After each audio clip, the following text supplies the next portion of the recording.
Alfred Thayer Mahan is arguably the most influential military strategist in American history and one of the world's most important naval theorists. His work has been nearly as influential as the famous German military theorist Carl von Clausewitz, 1780 to 1831, and the lesser-known but nearly as influential Swiss military writer Antoine-Henri Jomini, 1779 to 1869. Alfred decided to go to the Naval Academy in Annapolis, which he was admitted to via the influence of Secretary of War Jefferson Davis. He graduated in 1859 and started a career lasting almost 40 years. He served aboard a wide variety of ships, from a powerful frigate under sail to a variety of steam sloops, corvettes, and gunboats, many of which were side-wheelers, and all of which had auxiliary sails. He started as a midshipman and worked his way up the naval ranks to captain and commander. He also had several independent commands. He was stationed off the Atlantic coast and in the Gulf of Mexico during the Union blockade of the Confederacy. He was on a side-wheeler tasked with keeping an eye on the French in Mexico, where Napoleon II had installed a Habsburg Archduke as emperor. He spent more than 2 years on station in the Far East, spent a couple of years with the South Atlantic Squadron based in Montevideo in Uruguay, and then a year off the west coast of South America in a ship observing events during the War of the Pacific.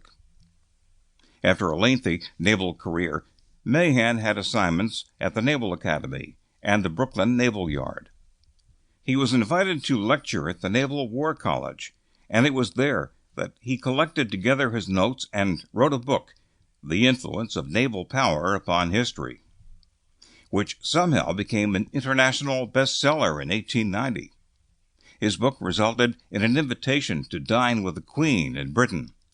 It was translated into German, and the Kaiser ordered a copy be placed on every German warship and in every school.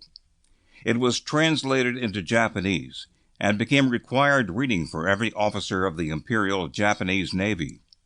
In time, it was praised by Admiral Tojo, the commander at the Battle of Tsushima, when the Japanese destroyed the huge Russian fleet.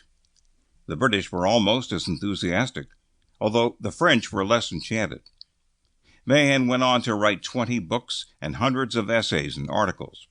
Most were related to naval affairs, but he also wrote an autobiography and a religion-oriented book. He is credited with coming up with the term Middle East in a book about the Persian Gulf.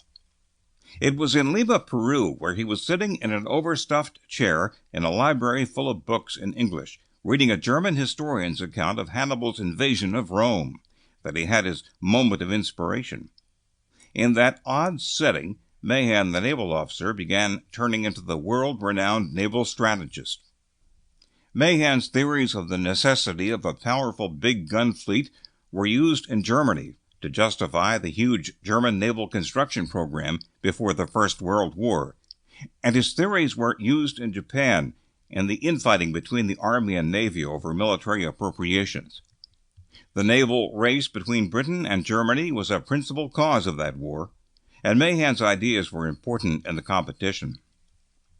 The Battle of Jutland in 1916 was the kind of clash Mahan had envisioned, and the Japanese strike at Pearl Harbor was by a Navy thoroughly indoctrinated with Mahan's ideas, adapted to Japanese situation in the Western Pacific, vying with the Americans for dominance.